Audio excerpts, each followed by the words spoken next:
Assalomu alaykum do'stlar. Jahon Consulting kanaliga xush kelibsizlar. Bizada yana bepul darslarimiz davom etadi. Keyingi darsimiz hozir biz endi o'rganadigan darslarimizni yana ko'rib chiqamiz. Birinchi bo'lib aytadigan narsamiz, agar sizlar yangi bo'lsanglar, obuna bo'lib qo'yishinglarni so'raylik. Keyin esa biza Jahon Consulting orqali ko'rib turibsizlar. Mana Telegramimiz orqali mana shu yerda dars o'qitamiz. Kimgadir kerak bo'ladigan bo'lsa, bepul darslar, pulli darslar mana shu Jahon Consulting adminiga aloqaga chiqishinglarni so'raymiz. Hozirgi yozib boriladigan kanalimiz, darslarimiz bu to'liq darslar emas, shunchaki biza dars sifatida yozib boramiz.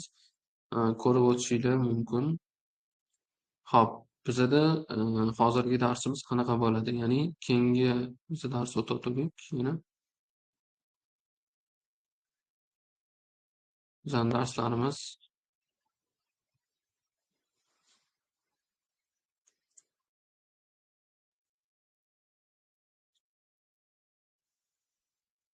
NIT tomonidan qo'yilgan darslar orqali biz o'tadik. To'g'rimi? NIT tomonidan doskani bu yoqqa qo'yamiz va buni bu yoqqa qo'yamiz. Albatta, biz bu kitobdan o'rganib o'tdik. Bugun esa biz koreys tili bo'g'inlari qanaqa joylashishi haqida ma'lumotlarga ega bo'lamiz. Albatta, darslarni kuzatib boringlar. Sizlarga qiziqarli bo'ladi degan umiddamiz.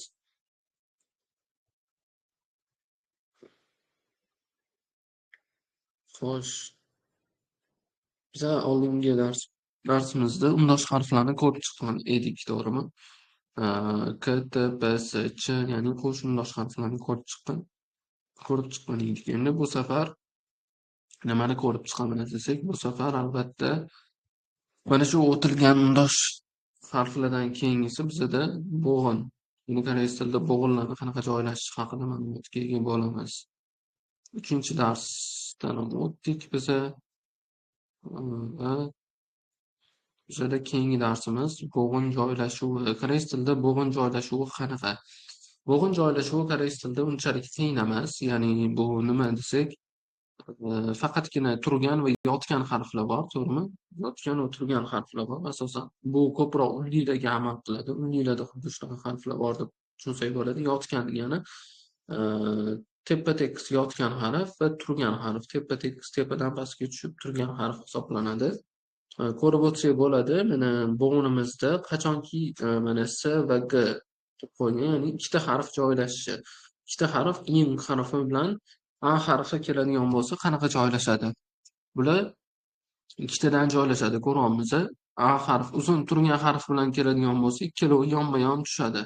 Ya'ni chapga ing harfi tushadi, uning yoniga A harfi tushadi. Chapga ing harfi tushadi, yoniga ya harfi tushadi. Hamma turgan harflar bilan xuddi shunaqa. Yoki bular undoshlar bilan boshlansa ham xuddi shunaqa. Undosh harflar bilan boshlansa ham T harfi mana keyin A harfi kelyapti. Yonma-yon tikka tushadi degani, bu degani. Misol uchun cho, chi, xo harflari bilan xuddi shunaqa tushyapti. Ko'ryapmiz. Hamma harflar bilan, undosh harflar bilan keladigan bo'lsa, yonida unli harf, turgan harf, albatta bular xuddi shunaqa joylashar ekan. Undosh harf bilan kelsa ham, unli harf bilan kelsa ham. Unli harfi o'zi kelyapti. Mana a, ya, o, yo, o, yo, i harflari.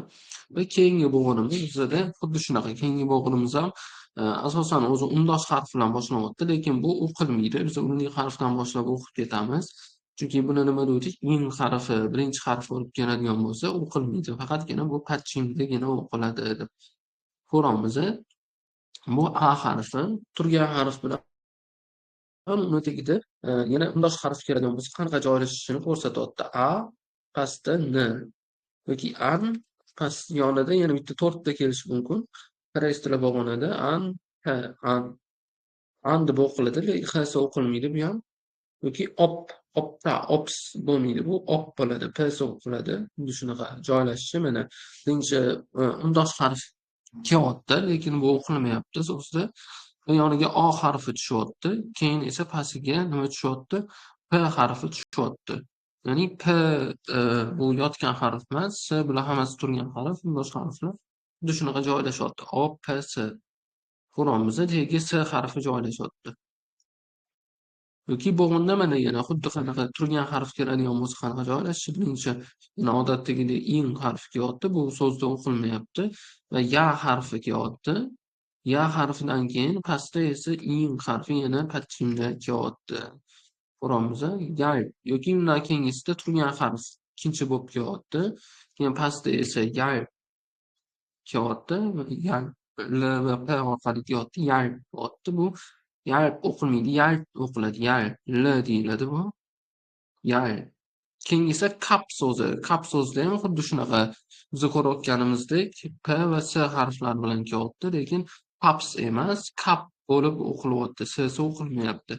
Ya'ni bitta harf kelyapti, yonida turgan harf, ikkinchi harf a bo'lib kelyapti. Xuddi shunaqa joylashar ekan. Bu ikkinchi ko'rinishi koreys tilida bo'g'inni. Va uchinchi ko'rinishini ko'ramiz. Uchinchi ko'rinishi bu xuddi shunaqa. Yana yotgan birinchi in harfi keyin tagidan yotgan unlilar kelsa qanaqa joylashishini ko'rsatyapti. Yotgan unlilar mana xuddi shunaqa. Ko, nyo, tu, ya'ni u, yo, o, u, i, o harflari yotgan unli harflar hisoblanadi. Xuddi shunaqa birinchi harf tagidan joylashadi degani. Birinchi harf albatta markazga tushadi, ikkinchi harf ham markazga tushadi. U, i, mana o harflari. Va keyingisini ko'ramiz. Keyingisi nima harf desak, qanaqa joylashadi desak to'g'rirog'i, xuddi shunaqa joylashadi. Ya'ni mana in harfini yana berib qo'yibdi. Keyin pastda esa o markazga joylashyapti, tagidan l ham markazga joylashyapti. Ol bo'lyapti. Ol. Ya'ni yoki ol bilan yozsak bo'ladi, x harfi bilan. Ya'ni bu ham patchim patchim deb tushunsak bo'ladi. Patchimda ya'ni to'rttalik bo'g'inda to'rtta bo'lgan harflar qanaqa joylashadi? Birinchi bo'lib yotgan harf tushadi. Albatta o harfi tagidan l va s harflari joylashadi. Tepasida esa o'qilmagan in harfi turadi va misol uchun mana n, o, h, noh, notta. Misol uchun notta degan fe'l bor, qo'ymoq degani no. No mana mana shundagi no harfi hech o'qilmaydi no. Ko'ramizmi? Ya'ni birinchi bo'lib yotgan harf birinchi bo'lib n harfi kelyapti, tagidan yotgan harf, yotgan unli va s-ni qanaqa joylashishini ko'rsatyapti pastidan. H ham uni tagiga joylashar ekan. Ya'ni agar ikkitalik bo'ladigan bo'lsa, ikkitalik qo'shnidoshlar bo'ladigan bo'lsa, mana kun yoki ol hozirgi ko'rganimiz, kum yoki bo'ladigan bo'lsa, bular qanaqa joylashadi? Albatta r, l chap tomonga joylashyapti, ikkinchi harfi, m esa o'ng tomonga joylashyapti, ikkinchi harfi. Xuddi shunaqa joylashsa bo'ladi degani. Bu endi asosan yotgan harflar bilan birga ko'rsatyapti. Tepada turgan harflar bilan ko'rsatuvda qanaqa joylashishini. Birinchi harfdagi ikkinchi harf tushadi, ikkinchi harfdagi to'rtinchi harf tushadi. Bunda esa birinchi harfdagi ikkinchi harf tushadi, to'g'rirog'i birinchi harfi chap tomoniga ikkinchi harf tushadi, ikkinchi harfi chap tomoniga uchinchi harf tushadi. O harfi esa in harfi esa bizda dumaloq harf o'qilmas edi to'g'ri. Hop, keyingisi qanaqa joylashadi? Keyingisi va'da mana ko'rsak bo'ladi. Albatta in harfi birinchi so'zda kelyapti, lekin o'qilmayapti. O va a harflarini qo'shilishidan nima bo'lyapti? Hosil bo'lyapti. Ya'ni birinchi yotgan harf, keyin turgan harf. Bular endi umumiy bitta harf-ku, bitta harf deb tushunsak bo'ladi. Va harfi. Va yoki vo harfi mana qanaqa kelyapti? Qo'shnidosh qo'shillikda i harfi. Yoki mana birinchi bo'lib t harfi kelyapti. Uni tagidan yotgan va turgan harflarimiz kelyapti. T yoki ch yoki qui harflari xuddi shunaqa ifodalasak bo'ladi. Ya'ni birinchi harfdagi albatta ikkinchi harf tushadi. Keyingisi esa bizada ol harfi, ol mana. Ol bo'g'ini yana bizada keldi. Qanaqa joylashadi desak, mana ol. Xuddi tepadagi holatga o'xshashib ketadi bizada. Birinchi bo'lib nima qilyapti? O harfi kelyapti. Keyin tagidan ril harfi kelyapti. Ko'rib turibmiz. Xuddi shunaqa joylashyapti. Ya'ni notta, olta, ol. Xuddi shunaqa joylashyapti boyagidagi. Ya'ni bu yerda farqi prosta yotgan harflar bilan ko'rsatyapti. Uni tagidan ikkinchi harf, uchinchi harf bo'lib rl harfi kelyapti. Va o'ng tomoniga mana x harfi yozilyapti. O harfining o'ng tomoniga x harf, f harfi va ko'rib turibmiz mana. Chap tomoniga esa r harfi yozilyapti. yoki nuqta mana 3 harf bo'ladigan bo'lsa, o'ni tagiga h tushyapti. Keyin mana cook so'zida ham ko'ramiz. Cook so'zida ham xuddi shunaqa k pastga joylashyapti. Koreys tili bo'g'inlarini xuddi shunaqa tushunsanglar bo'ladi. Joylashuvining qanaqaligini yotgan harflar va turgan unli harflarga qarab joylashishi, farqlanishi mumkin. Qolgan undoshlari esa asosan bir xil hisoblanadi. Qolgan undoshlar so'zda bir xil keladi va bizada unlilarga qarab asosan so'zdagi ko'rinish o'zgarishi mumkin bo'ladi. Tushundik-a? Ya'ni darsimiz asosan bugun bo'g'inlar bo'yicha mana shu yoqqacha ko'rdik. Bo'g'inlar asosan shu joygacha bo'ladi bizada. Bo'g'inlar albatta joylashuvini ko'rib chiqdik. Turgan harflar, yotgan unli harflar bilan qanaqa koreys tilida bo'g'in tuziladi, ya'ni umumiy ma'noda harflar qanaqa yoziladi bo'g'inda. Xuddi o'sha narsalarni birgalikda sizlar bilan hozir ko'rib chiqdik. Ya'ni keyingisida bizada jadval bor. Ka, kya, ko, kyo, ko, kyo, ku, kyu, k, ki. Yana qanaqa joylashishini ko'rsak bo'ladi.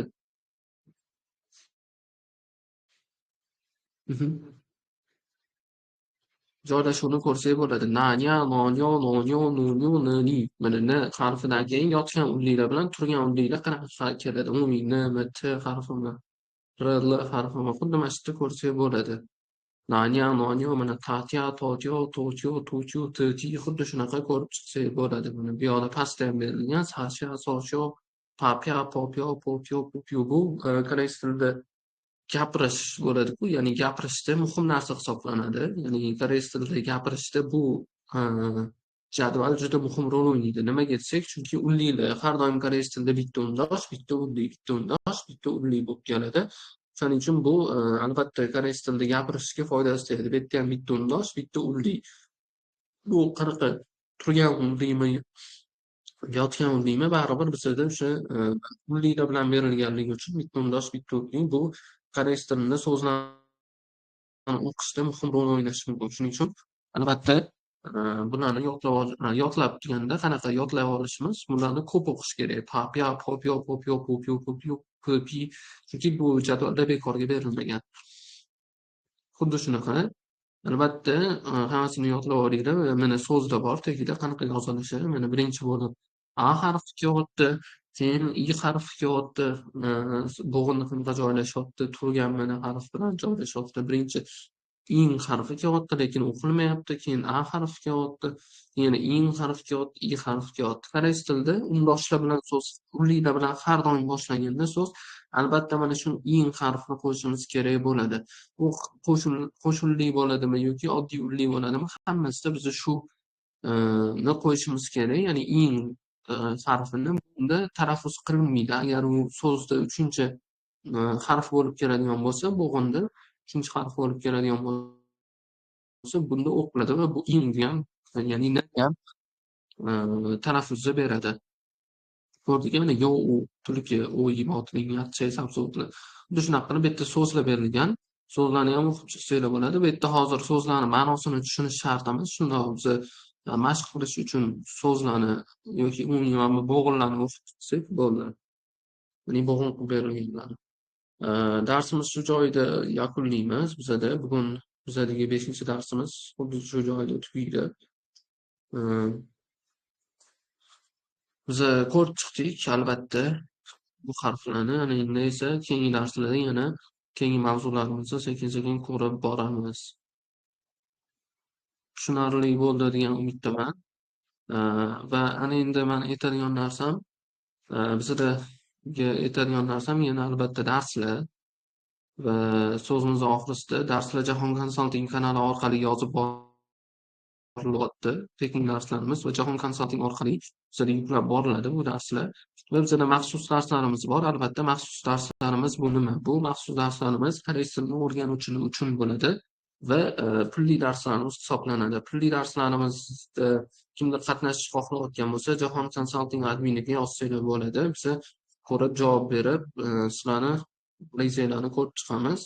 Albatta, chunki endi koreys tilini o'rganuvchilar bizada yig'ilyapti, gruppalar ochilyapti, yaqinda ochiladi. Yana ozgina qoldi gruppalarimiz ochilishiga. Mana shu Jahon konsalting adminiga yozadigan bo'lsanglar, sizlar darslarni eshitsanglar bo'ladi. Ya'ni pulli darslarni. Charchamanglar. Bugungi darsimiz shu joyida tugaydi.